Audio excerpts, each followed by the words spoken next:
Okay, so we're going to now take a little bit of a change of direction in our class for the last couple of weeks of class. And we're going to start talking about formal logic because it's really important as a computer scientist that you have a good background in formal logic. And from discrete structures, you probably have a little bit of a background, but we're going to go a little bit further. So we're going to be talking about basic logic to start out with. You know, how do you make a logical argument? How do you convince someone that something is true? And just like in Java, we've got logical operators and, or, and not. We're studying propositional calculus. And a calculus is just a language of expressions. So every expression has a value, and we're going to have rules that will allow us to transform one expression into another that has exactly the same value. And a proposition is just some sort of an expression that is either true or false. So it is raining outside. I like ice cream. You know, the cat is purple. We're going to be writing things called well-formed formulas, which we say woofs. And we're using the truth symbols that you are completely used to, right? We're going to use a capital T or maybe the word true to represent logical true, F or false to represent logical false. For our variables, we're always going to use uppercase letters. And we'll use the standard connectives, not, and, or, and implication. And then we will also, of course, parenthesize things. So here's a recursive definition of a well-formed formula. And we've seen recursive definitions before this semester, right? So a woof is either something very basic, right? So these guys are kind of our baseline, base case definitions. It's either a truth symbol, so it's either true or false, or it could be a propositional variable, or we can do something to a woof. So for example, we can negate a woof or take the conjunction of two woofs. And, this is our and symbol, right? Represents conjunction. We can take the disjunction of two woofs. That's just a fancy way to say we're going to or two woofs together. We can use the implies arrow to say A implies B, or we can put parentheses around a woof. And any of these things that we do down here on the bottom half, if we do them, we still have a woof. So this is how you get a woof, right? You either start with a very basic one, or you take a basic one and mess with it, or take one that you've messed with and make it bigger. So here's a truth table for all of the basic woof operators, keeping in mind, I mean, we did this the first week of school, right? P implies Q is exactly the same as, is equivalent to, right? That's what these, that triple equal sign means, is equivalent to, not P or Q, right? And so you should be able to look at this truth table and say, yep, I get it. We went over this before. I get it now. If you don't get it, talk to me quickly. And we've also talked about this before, right? We have precedence rules for our woof operators. So not has the highest precedence, right? Logical not. So that binds the most tightly. Implication binds less tightly. And, or, and implies are all left associative. That means when you parenthesize it, you start parenthesizing from the left to right. So here's an example of left associative on implications, right? So A implies B implies C, because it's left associative, we circle or we put parentheses around that first implication first, right? And of course, you know, if we have an expression like that, it really means that, right? That's how we do the parentheses on this. You guys are good with precedence, right? In parentheses. Since and has a higher precedence than or, without parentheses, this thing is equivalent to this. That's what it really means, right? And similarly, we can do that. What I'm going to ask you to do is just please, please, please, whenever possible, just put parentheses around your work. I try to do it. I do most of the time remember this precedence table, and so should you, but I'm not going to, I don't think that you should rely on the world having memorized that in order to make sure that your proofs are correct. So the more you can parenthesize, the more straightforward it is for people. The big exception to this, I think, is I don't usually put parentheses around things that have not. So I don't usually make this first conversion from not A and B to not A and B. I think everybody is pretty much understands that the not symbol binds the most tightly. So I may not parenthesize that as frequently as I might do the other ones. So here's an interesting question: is P and Q or R a woof? And how do we figure that out? Well, we have to look at the definition of a woof, right? And here's our definition of what a woof could be. But of course, I've missed my, most important rule, which is before we start to do anything, really we should parenthesize this, right? Because it's got an and an or in it, and we want to make sure that we know which has higher precedence, and we look, and in our precedence table, and has a higher precedence, so let's just put some parentheses around that. So it looks like that if we do it neatly. And now we can think about the question as to whether, answer the question whether P and Q or R is in fact a woof. So what are we going to have to do? We're going to have to step through it step by step and give justifications based on our definition of a woof. So step one, the propositional variable P is a woof, right? Because all propositional variables are woofs, right? And of course, we can use the same reasoning for Q and the same reasoning for R. So now I have 3 woofs that I know about. These are just pieces of my big woof that I'm trying to prove, though, right? I want to prove whether this thing is a woof. So, of course, P and Q is a woof using the conjunction rule, part of the definition, right? Conjunction, remember, is just a fancy word for and so I suppose really I should have put numbers in here. And the reason that P and Q is a woof is because of lines 1 and 2 and conjunction. Similarly, P and Q with parentheses around it is a woof because of line 4 and the parentheses rule in here. And we can OR that with R because of our disjunction rule, right? The rule about OR in the definition of woofs. So, again, let's see, 1, 2, that would be line 3 and line 5. So this comes from line, can't read that, can you? Lines 3 and 5. And boom, we're done. I guess P and Q or R is indeed a woof. So one thing it's useful to know is that every woof has a unique syntax tree and truth table. That depends on our precedence rules, by the way.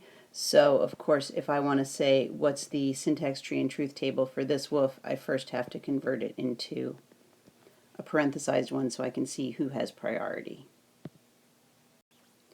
Once I know the order of operations here, drawing a syntax tree is really easy, right? So implications is a binary operator that operates on these 2 subparts, right? These 2 subwoofs. So this is the left thing implies the right thing. This left piece implies the right piece. The piece here on the left is a negation of a singleton, right? So we have our negation of P, and on the right we have the woof Q and R, right? The conjunction of two of these propositional variables. And so there's our ampersand with Q and R. So, I mean, syntax tree, pretty straightforward. And of course, the truth table is equally straightforward too. We need, I mean, you should know truth tables, right? But we've got our three propositional variables, sorry about that, P, Q, and R here, and we have all possible combinations of true, false, and you'll notice, you know, my standard way is to do, start with the first one and make it true for the first half, false for the second, and then, you know, do it in twos for Q, and every other one for R, and that gives us all the different values. And then the way I have structured this is I've taken the different pieces of the woof and broken it down into the separate pieces. So for starters, I do not P. So if I look here, let's see. Well, that's pretty easy, right? Not P, since P is true for the first four and false for the last four. Then not P is the other way around. Q and R, let's see. True and true is true. True and false is false. False and true is true. False and false is false. True and true is true. True and false is false. You see what I'm doing here, right? I'm looking at false and true now, and that is false. And the last one is false and false, so that's false. And now I can do this whole implication, and I can do the whole implication by saying, all right, well, let me look at this one. Does false imply true? Well, for sure it does. Right? And we can do the next one. Does false imply false? Yeah, it does. In fact, false implies anything, right? So these first ones, that's false, so we can make that true. And let's see, does true imply true? Yeah. Does true imply false? No way, right? Remember implication.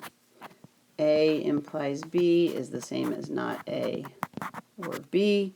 So if A is true and B is false, then we've got not true or false, which is false, right?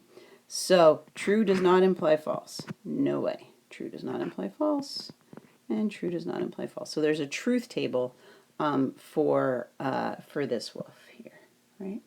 And of course, this wolf here is exactly the same as this wolf here. It's just I put the parentheses on it. And some fancy words to use at your next logic party, right? We use the term tautology to refer to a wolf where the truth table values are all true. So, for example, B or not B is a tautology, right? A wolf is a contradiction if its truth table values are all false. So if we look at, say, the truth table values for B and not B, we always come up with false. And we use the term contingency if it has both true and false values. So maybe, you know, I don't know, B and C. Now we're going to start to talk about doing some proofs with logic, and we're going to start by proving logical equivalence between two wolves, right? So two wolves are logically equivalent. If we have a wolf A and a wolf B, they are the same if every time when you fill out the truth table, you get the same results for the same variables, right? If you use the same variables. So we'll use this equivalence term, and effectively, what does this mean? It means if you do your truth table, and maybe I have some propositional variables x, y, and z, and I have my wolf A and my wolf B, and if I fill in these guys, A's happens to be true, true, false, false, and then stuff over here. If B is also true, true, false, false, and the same stuff down here, then these two wolves, A and B, are logically equivalent. Now, it's important to note that you don't have to use all of the same variables to be equivalent. So, for example, here's two wolves, not P, which just has the propositional variable P in it, and this other longer wolf, which has two propositional variables, P and Q. But if you look at the truth table here, we have false, false, true, true, false, false, true, true. So these two are indeed logically equivalent. An alternate way to define equivalence is you can prove that A is equivalent to B if you can show that both A implies B and B implies A. You need to show both of these guys, and if you do that in a proof, you can show that that's true, right?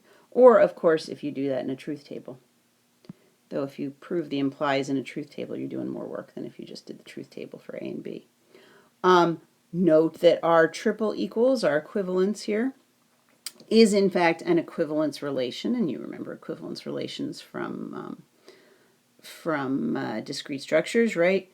It's reflexive, which means it does it to itself, so the variable r is equivalent to r.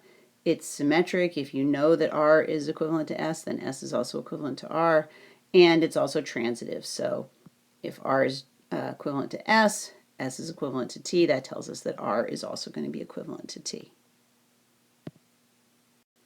Now, in your book, they give us a big table of basic equivalences. This is the sheet that I also put on the class website as an extra download, except when I put it on the class website, it looks more like this, which is simply that I have added these names, right? So that as a class, when we're doing our proofs, we can refer to it, we can use these names. So instead of saying, oh, it's just one of the disjunction rules, we can say it's disjunction 1, disjunction 2, disjunction 3, disjunction 4, whatever. Before you continue with this video, if you have not already downloaded and printed out the sheet that's on the web that has this stuff on it, then please do so now, because I'm going to refer to these names throughout the rest of the lecture, and if you don't know what they are, it will be confusing. One more thing. When you look at the sheet, you will actually see that on the printout sheet that you download from me, there are 2 more rules down here that are also called distributive and. So you can distribute and this way, right? The way that it's shown here. But it's also legal to say, let's see, B or C and A. That's equivalent to B and A or C and A. And on the sheet that you hopefully printed out already, you'll see that's just another one called distributive and, or distributing over and. And then we have the equivalent also to this or. We can say B and C or A is equivalent to B or A and C or A. And you'll find that that's called distributing or on the handout sheet that you've downloaded. So suppose I ask you to prove that 2 woofs are equivalent.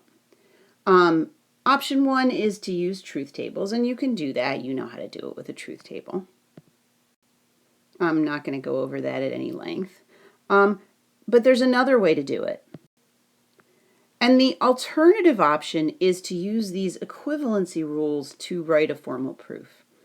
And for most of the stuff that I'm going to be asking you to do, it's not really so hard. The hardest part seems to be for students seems to be making sure that you get your proof written in what at least Dr. K would consider to be a formal fashion, right? You can't be wishy-washy with your proofs. We've already seen that with our proofs that used the pumping lemma earlier, and now we're going to see it here too. And I thought in this set of slides, I might try and go over in just a little bit more detail my approach to solving some of these problems. So let's suppose that I'm trying to prove this tautology, right? I'm trying to prove that these two woofs, the woof on the left of the equivalent sign and the woof on the right of the equivalent sign, are in fact equivalent. Well, behind the scenes, I'm actually going to do some scratch work before I write out my proof. So the way that I do my scratch work is I start by just putting the left side of the equivalency on one side, the right side of the equivalency on the other. This is the same way I do my proofs, right? I may have said in the earlier lectures, think of it as a maze. How do I get there? Do I start at the left side? Do I start at the right side? What could work for me? And in my scratch work, it doesn't have to be so formal. I'm not going to turn this in.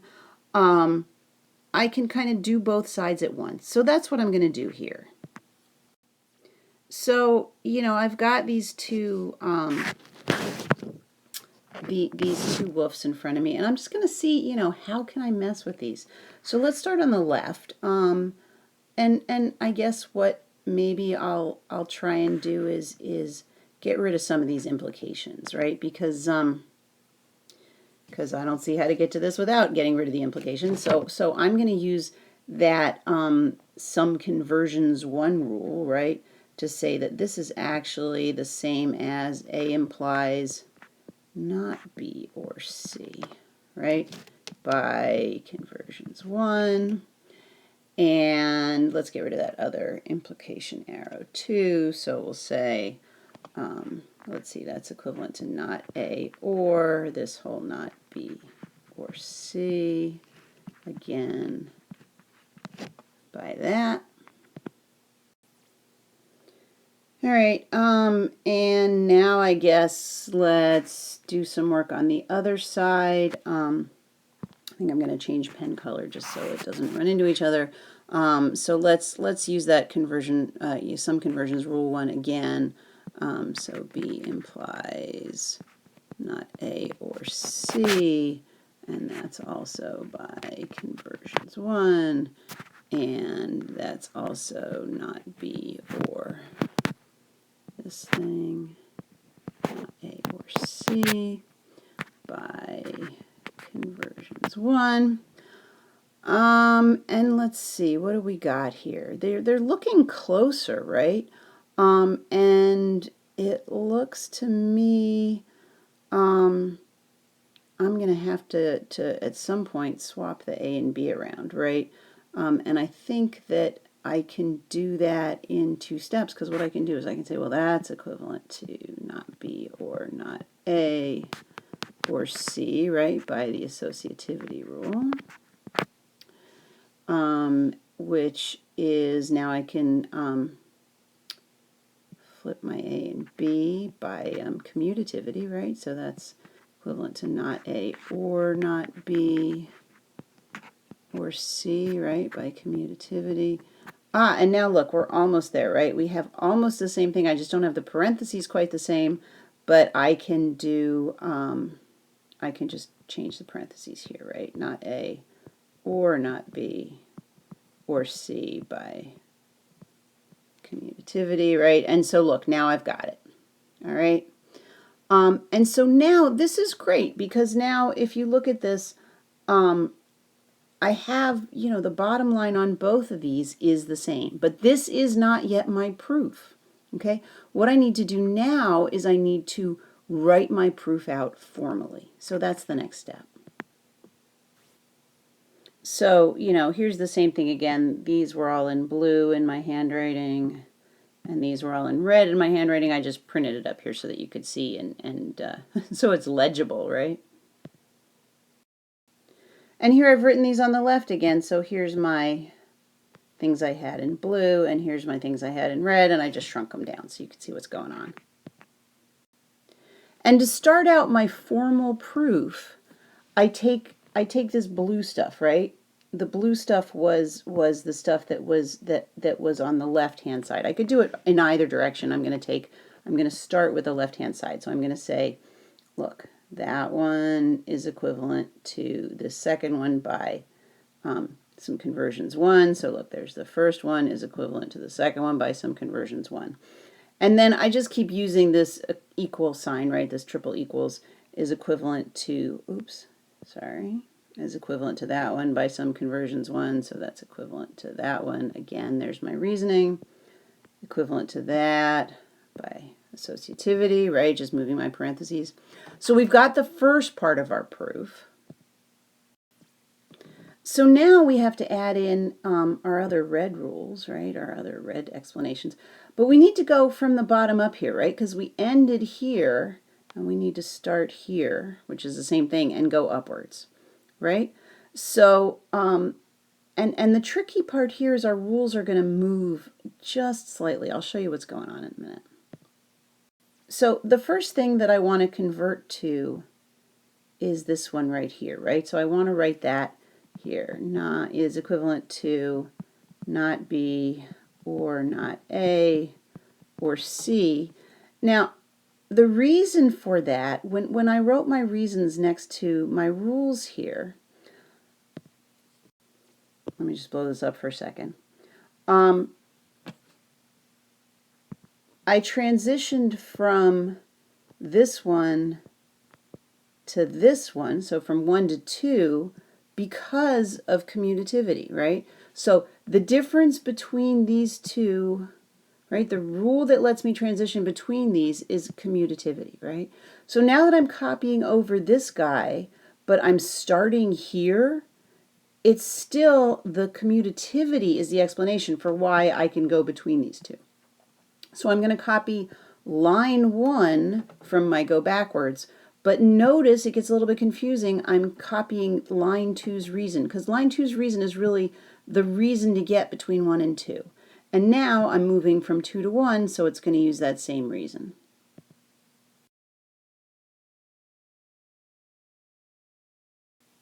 So here you go, and you can see that I've transitioned from that state to that one, right? From this statement, from this first statement 1 to the, well, I suppose we should call that statement 2, right? To the statement 1, because here is statement 1 and here is statement 2.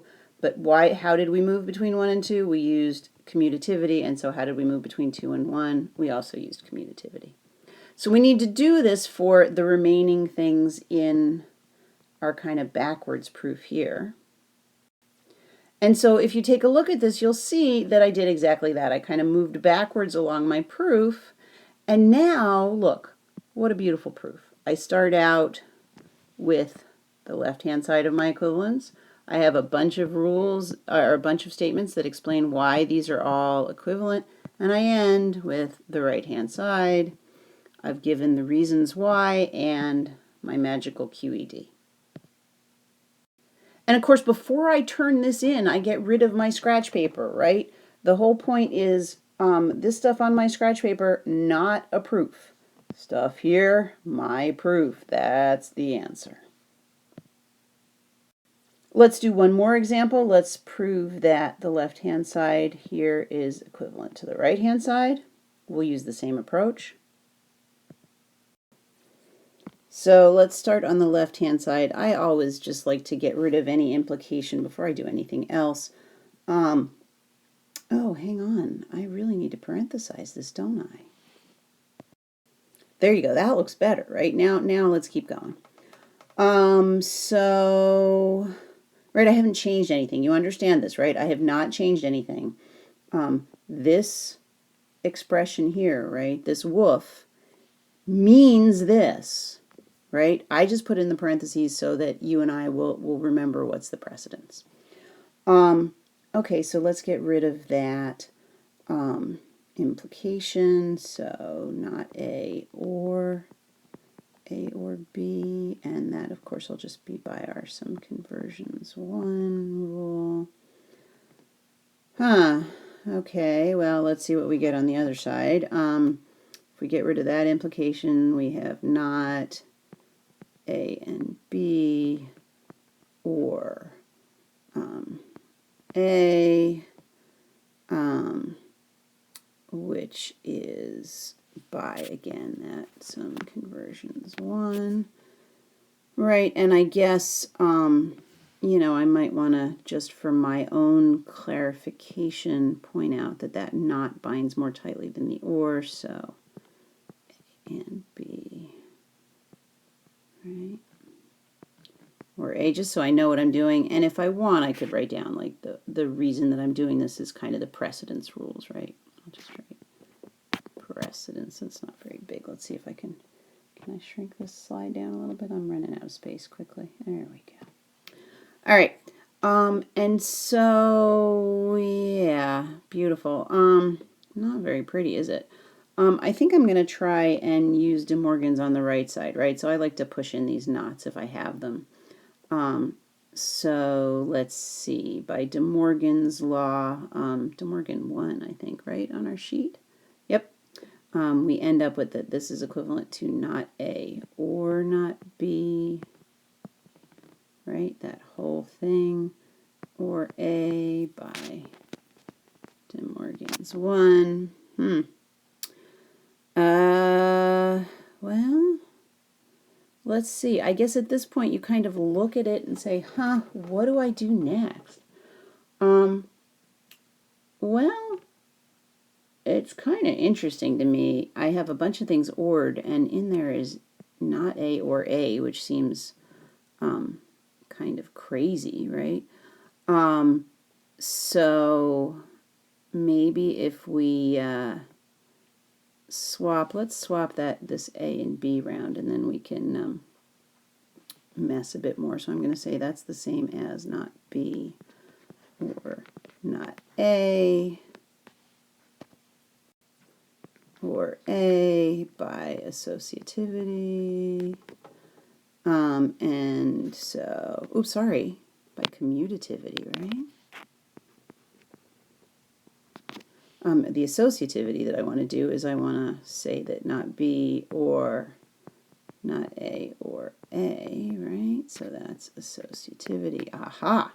But look, I've got not A or A, and so by disjunction, right, my OR rules, disjunction 4, that's just equivalent to true, right? So I have not B or true by disjunction 4.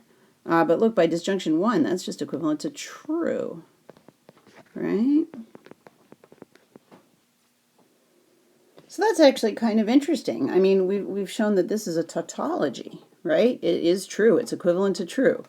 So I guess let's see if we can show the left-hand side as a tautology. And yeah, look, now that I'm looking at it, we've also got that not A or the A there, right? That looks like we're going to do exactly the same thing. So let's use the rules of associativity, or B, right? And so again, we've got this not A or A over here, and not A or A is just true, or B by disjunction 4, and that is equivalent to true by disjunction 1. So let me type this up so you can see what I've got. So this is a much prettier version of the stuff on the previous slide. There's the blue stuff, there's the red stuff, and again, what I'm going to do is I'm going to kind of copy the rules this way, and then copy the rules, not the rules, the explanations, right, this way to get my formal proof.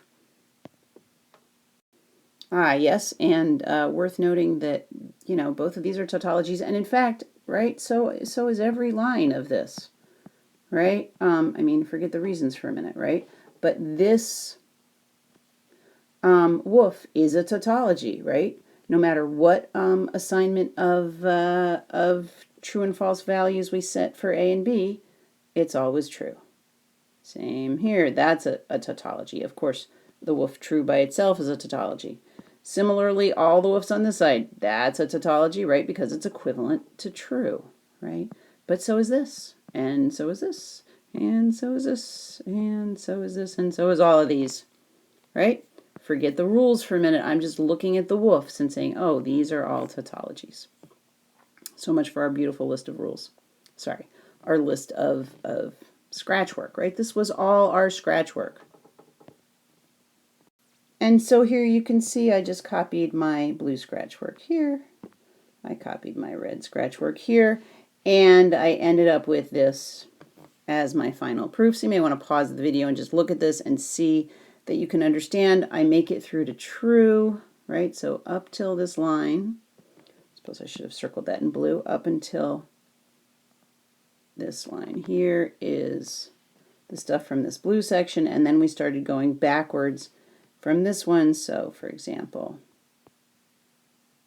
that uses disjunction 1, right? Because we use disjunction 1 as our reasoning to go down between these two steps, so it's also disjunction 1 to get up there, and so on.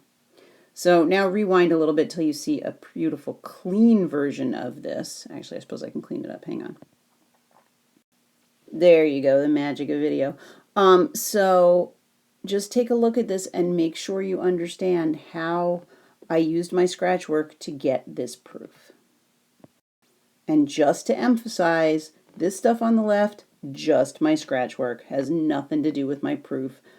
As far as, you know, the people that I meet at my logic party tonight, and if they ask me about a proof of this equivalency, I'm just going to show them this thing. Okay, so one more brief topic before we wrap up this slide set. I'm going to talk to you about how to put woofs into kind of a standardized form. Now, this standardized form is very, very useful if you want to do proofs about generic woofs. You want to prove something, you say, well, let me start by turning it into standard form, and then let me show you something. So I'm going to show you how to put it into standard form. And we'll start with this definition of a literal. A literal is just A or not A, right? Or Q or not Q. Any old propositional variable you've got, or the negation of a propositional variable. Now, this standardized form is called disjunctive normal form. Remember, disjunction is or, right? So disjunction normal form is a woof where you have a bunch of pieces of other woofs that are ORed together, right? Disjunctive normal form, you OR together a bunch of pieces. What do those pieces look like? Well, each of those pieces is the conjunction, that's and, of literals. So disjunctive normal form means you OR together a bunch of pieces. Each of those pieces is an and piece. So here's some examples down here. The first one is pretty straightforward. Let me just enlarge this slightly. Let's move it up and make it a little bit bigger. There we go. Okay. So remember, we're going to OR a bunch of and pieces. So this first one, we are ORing two pieces. And if you look inside the parentheses, each of these pieces is a bunch of literals, right? That are anded together. So that is in disjunctive normal form. We'll look at the second one. Again, we are ORing together. Oh, look, this time we have four pieces, right? That first piece is a bunch of literals that are anded together. Second one, bunch of literals anded together. Third one, same thing. The last one, well, there is only one literal in there. That by default is fine. It's, you know, it's kind of anded with nothing, but that's fine. So this is also in disjunctive normal form, which brings me to the point that just a literal by itself is already in disjunctive normal form. And so, you know, that is disjunctive normal form. And in fact, so is this last one, which can be confusing to people, right? This is one thing anded, right? And ORed with nothing else. So actually kind of by default, that's disjunctive normal form. It's a little bit hokey, but you get the idea. Now, perhaps the first question that came into your head was, why did I OR together a bunch of things that were anded? Well, it's because that was disjunctive normal form. Now I can also show you there is, of course, a conjunctive normal form. In conjunctive normal form, I and together a bunch of things that are ORed. So same thing here. Here's some examples that are in conjunctive normal form. I have a woof that just consists of a bunch of literals, right? A or not A, B or not B, and so on, that are ORed together, There's some more literals that are ored together, and I take the conjunction of those, the and of them. Same thing here. A bunch of ors, and then this kind of is just the default, the kind of most basic case of something that's ored with nothing, right? So I and those things together. Of course, a literal by itself is also in conjunctive normal form, right? So this example was on both sides. So is this one, right? It's a literal. We're looking at conjunctive normal form now, the and one, so you wouldn't be surprised that this is in conjunctive normal form. And what you just have to remember is that this last one is also in conjunctive normal form, the second to last one, the one that hopefully you now see an arrow pointing at, because it is the and of a bunch of woofs where those woofs are the or together of a bunch of literals, which this is. So I'm not going to prove it to you, though I will show you kind of how to do it, at least for one of these. But it is the case that any woof that you see has a woof is equivalent to another woof in disjunctive normal form and is also equivalent to another woof in conjunctive normal form. Okay, and this, like I said earlier, is very important for when you're doing generic proofs about woofs. Now you can just say, oh, well, suppose I have a woof in disjunctive normal form, and then you keep proving from there. Well, that supposition is fine because any woof has an equivalent one in disjunctive normal form. So let's talk about how you do this conversion, right? How can you turn it in? I'm going to show you the process. I'm not actually going to prove that the process always works, but I'm going to show you how to do the process. One thing that you kind of do throughout the process, I'm not quite sure why I put it into step 3, but whenever you see any double negations, you just get rid of them as soon as you see them. But really, there's kind of a 1, 2, 3 steps that you go through. First, you get rid of any implications. Just use that sum conversions rule 1 to change them into, you know, if I have A implies B, just change that into not A or B, right?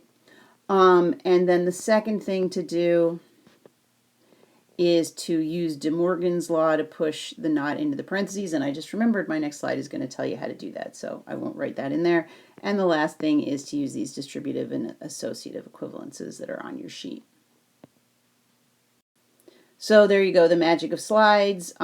If I am getting rid of the, well, the double negation whenever it shows up, right, that's easy, right? How to get rid of implications, we already talked about this. How to use De Morgan's law, well, you just use the rules De Morgan's 1 and De Morgan's 2 to do those.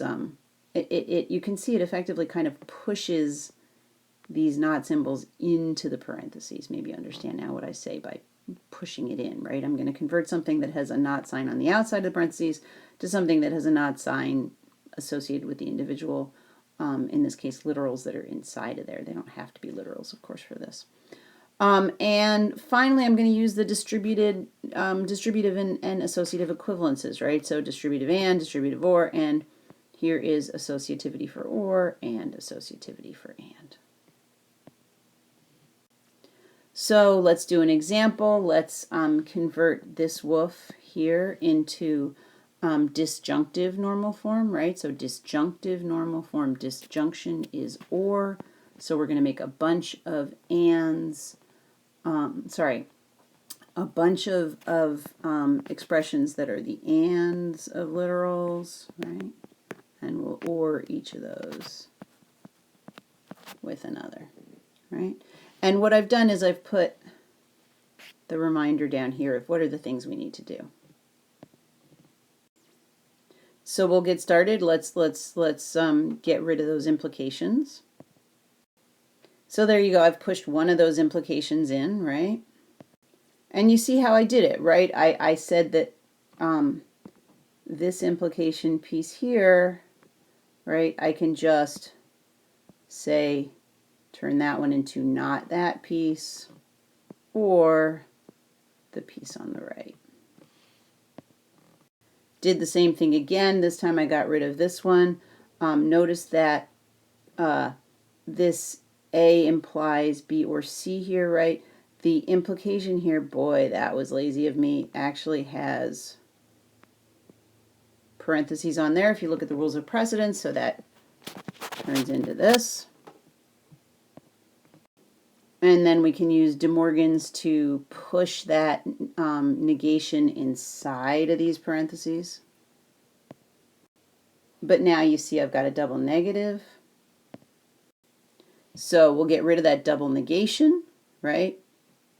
And we can look and say, am I in disjunctive normal form yet? Well, I have the or of something, but it's not the or of literals, right? Because this expression here, this wolf, is not a literal yet, right? Because remember, a literal has to be just a propositional variable or the not of it. So we still have to go a little bit further, but we can just try and push in that negation using De Morgan again.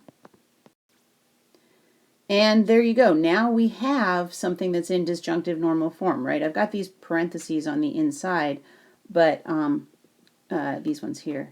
But because of associativity, you know, that could be equivalent to putting the parentheses there instead, which means that this really, if we were just writing this out, it would be A and not B and not C, or A and D. And if you look at it like that, which it is equivalent to, right, then it is, I'm taking the disjunction, the or of a bunch of clauses that just have ands of literals.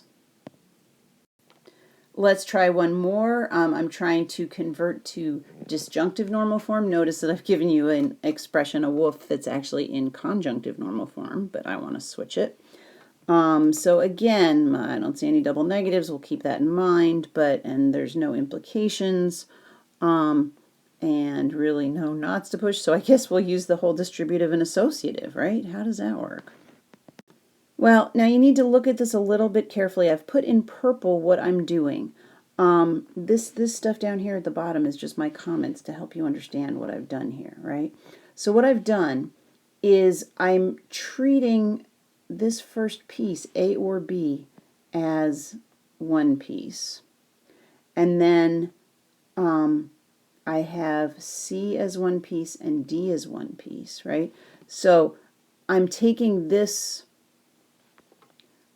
equivalence, right, the distributive and rule, where I say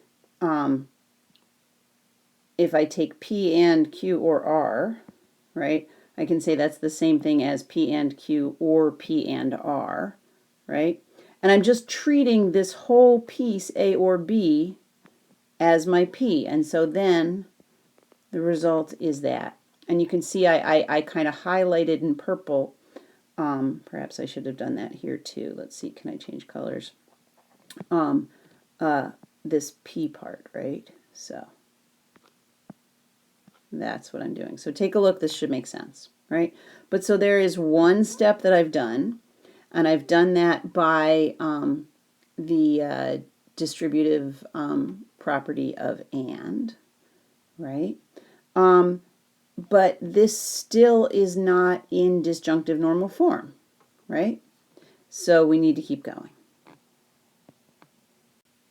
So you can see I've done the same thing here using that other distributed and rule, which is the one I added to your sheet, right? So now we're anding with something that comes after it. And so, you know, Q or R and P is equivalent to Q and P, or R and P, right? Where in this case, we've got this piece that I'm expanding, and I expand it into that piece.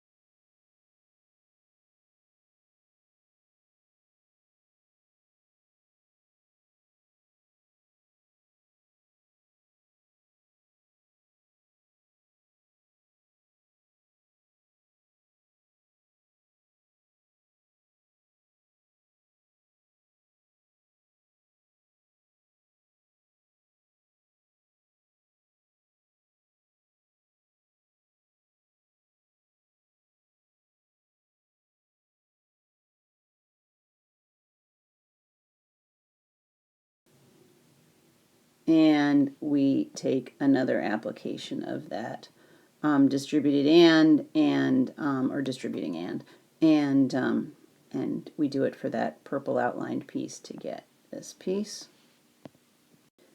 And, you know, strictly speaking, we're not in disjunctive normal form yet because of the way we've parenthesized this, right? So if I open this up, and this is a pretty nitpicky point, but you know me, I can be nitpicky sometimes.